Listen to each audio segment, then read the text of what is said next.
Lord, open my eyes to see wonderful things in your word. Give me ears to hear and a heart to receive what you have for me in this day. Help me go from here and apply what you have revealed in the manner you have purposed, that you may be glorified now and forevermore. Amen. Bless the Lord, O my soul, and all that is within me, bless his holy name. Bless the Lord, O my soul, and forget not none of his benefits, who pardons all your iniquities, who heals all your diseases, who redeems your life from the pit, who crowns you with loving kindness and compassion. Genesis chapter 9. And God blessed Noah and his sons and said to them, Be fruitful and multiply and fill the earth. The fear of you and the terror of you will be on every beast of the earth and on every bird of the sky, with everything that creeps on the ground and all the fish of the sea. Into your hand they are given. Every moving thing that is alive shall be food for you. I give all to you, as I gave the green plant. Only you shall not eat flesh with its life, that is, its blood.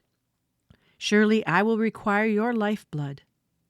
From every beast I will require it, and from every man's brother, I will require the life of man.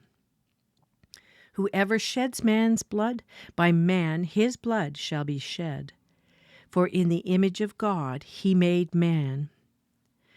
As for you, be fruitful and multiply, populate the earth abundantly, and multiply in it.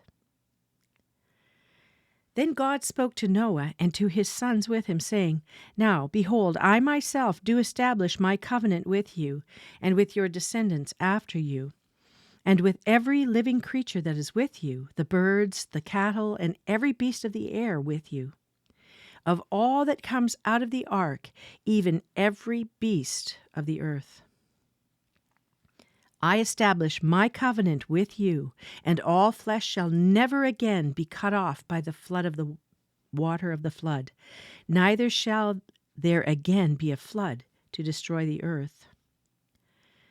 God said, This is the sign of the covenant which I am making between me and you and every living creature that is with you, for all successive generations. I set my bow in the cloud, and it shall be for a sign of a covenant between me and the earth. It shall come about, when I bring a cloud over the earth, that the bow will be seen in the cloud, and I will remember my covenant, which is between me and you and every living creature of all flesh. And never again shall the water become a flood to destroy all flesh. When the bow is in the cloud, then I will look upon it to remember the everlasting covenant between God and every living creature of all flesh that is on the earth. And God said to Noah, This is the sign of the covenant which I have established between me and all flesh that is on the earth. Now the sons of Noah who came out of the ark were Shem and Ham and Japheth, and Ham was the father of Canaan. These three were the sons of Noah, and from these the whole earth was populated. Then Noah began farming and planted a vineyard. He drank of the wine and became drunk, and uncovered himself inside his tent. Ham, the father of Canaan, saw the nakedness of his father and told his two brothers outside. But Shem and Japheth took a garment and laid it upon both their shoulders and walked backward and covered the nakedness of their father. And their faces were turned away, so they did not see their father's nakedness. When Noah awoke from his wine, he knew what his youngest son had done to him. So he said, Cursed be Canaan, a servant of servants he shall be to his brothers. He also said, Blessed be the Lord, the God of Shem, and let Canaan be his servant. May God enlarge Japheth, and let him dwell in the tents of Shem, and let Canaan be his servant. Noah lived 350 years after the flood. So all the days of Noah were 950 years, and he died. Genesis 10. Now these are the records of the generations of Shem, Ham, and Japheth, the sons of Noah, and sons were born to them after the flood. The sons of Japheth were Gomer and Magog and Madai and Javan and Tubal and Meshech and Tiras. The sons of Gomer were Ashkenaz and Riphath and Togarmah. The sons of Javan were Elisha and Tarshish, Kittim and Dodanim. From these, the coastlands of the nations were separated into their lands, and every one according to his language, according to their families, into their nations. The sons of Ham were Cush, and Mizraim, and Put, and Canaan. The sons of Cush were Seba, and Havilah, and Sabta, and Ramah, and Sabteka. And the sons of Ramah were Sheba and Dedan. Now Cush became the father of Nimrod. He became a mighty one on the earth. He was a mighty hunter before the Lord. Therefore it is said, like Nimrod, a mighty hunter before the Lord. The beginning of his kingdom was Babel, and Erech, and Akkad, and Calneh, in the land of Shinar. From that land he went forth into Assyria, and built Nineveh, and Rehoboth, Ir, and Calah, and Resen between Nineveh and Calah, that is the great city. Mizraim became the father of Ludim, and Anamim, and Lahabim, and Naphtulhim, and Pathrusim, and Caluthim, from which came the Philistines. I'm sure I pronounced that improperly. Excuse me, and Caphtorim. Canaan became the father of Sidon, his firstborn, and Heth, and the Jebusite, and the Amorite, and the Girgashite, and the Hivite, and the Archite, and the Sinite, and the Arvadite, and the Zemarite, and the Hamathite. And afterward the families of the Canaanite were spread abroad. The territory of the Canaanite extended from Sidon as you go towards Gerar as far as Gaza. As you go towards Sodom and Gomorrah and Admah and Zeboim as far as Lasha. These are the sons of Ham according to their families, according to their languages, by their lands, by their nations. Also to Shem, the father of all the children of Eber, and the older brother of Japheth, children were born. The sons of Shem were Elam and Asher and Arpachshad and Lud and Aram. The sons of Aram were Uz and Hul and Gether and Mash. Arpachshad became the father of Shelah, and Shelah became the father of Eber. 2 sons were born to Eber. The name of the one was Peleg, for in his days the earth was divided. And his brother's name was Joktan. Joktan became the father of Almodad and Sheleph and Hazarmaveth and Jirah and Hadoram and Uzal and Diklah and Obal and Abimael and Sheba and Ophir and Havilah and Jobab. All these were the sons of Joktan.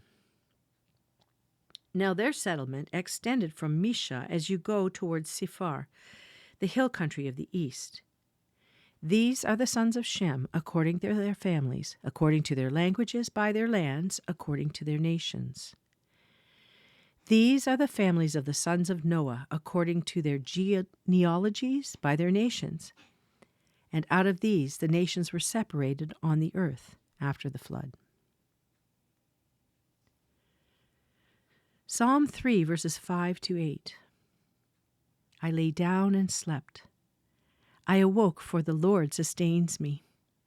I will not be afraid of 10,000s of people who have set themselves against me round about.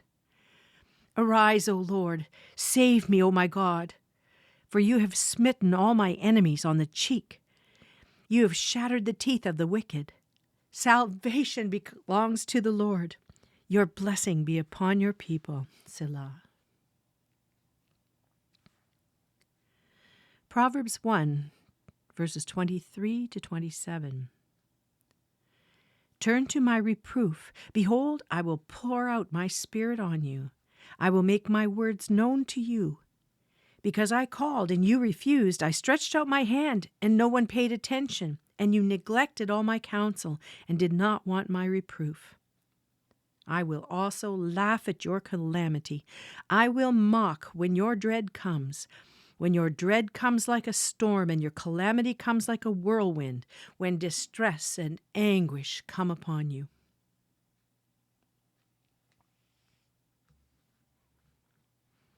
Matthew chapter 5, verses 1 to 26. When Jesus saw the crowds, he went up on the mountain, and after he sat down, his disciples came to him. He opened his mouth and began to teach them, saying, Blessed are the poor in spirit, for theirs is the kingdom of heaven. Blessed are those who mourn, for they shall be comforted. Blessed are the gentle, for they shall inherit the earth. Blessed are those who hunger and thirst for righteousness, for they shall be satisfied. Blessed are the merciful, for they shall receive mercy. Blessed are the pure in heart, for they shall see God. Blessed are the peacemakers, for they shall be called sons of God. Blessed are those who have been persecuted for the sake of righteousness, for theirs is the kingdom of heaven. Blessed are you when people insult you and persecute you and falsely say all kinds of evil against you because of me. Rejoice and be glad, for your reward in heaven is great. For in the same way they persecuted the prophets who were before you. You are the salt of the earth. But if the salt has become tasteless, how can it be made salty again? It is no longer good for anything except to be thrown out and trampled underfoot by men. You are the light of the world. A city set on a hill cannot be hidden, nor does anyone light a lamp and put it under a basket, but on a lampstand, and it gives light to all who are in the house. Let your light shine before men in such a way that they may see your good works and glorify your Father who is in heaven. Do not think that I came to abolish the law or the prophets. I did not come to abolish, but to fulfill. For truly I say to you, until heaven and earth pass away, not the smallest letter or stroke shall pass from the law until all is accomplished. Whoever then annuls one of the least of these commandments and teaches others to do the same shall be called least in the kingdom of heaven. But whoever keeps and teaches them, he shall be called great in the kingdom of heaven. For I say to you that unless your righteousness surpasses that of the scribes and the Pharisees, you will not enter the kingdom of heaven. You have heard that the ancients were told, "You shall not commit murder," and "Whoever commits murder shall be liable to the court." But I say to you that everyone who is angry with his brother shall be guilty before the court, and whoever says to his brother, "You good for nothing," shall be guilty before the Supreme Court, and whoever says, "You fool," shall be guilty enough to go into the fiery hell. Therefore, if you are presenting your offering at the altar, and there remember that your brother has something against you, leave your offering there before the altar and go. First be reconciled to your brother, and then come and present your offering. Make friends quickly with your opponent at law while you are with him on the way, so that your opponent may not hand you over to the judge, and the judge to the officer, and you be thrown into prison. Truly I say to you, you will not come out of there until you have paid up the last cent.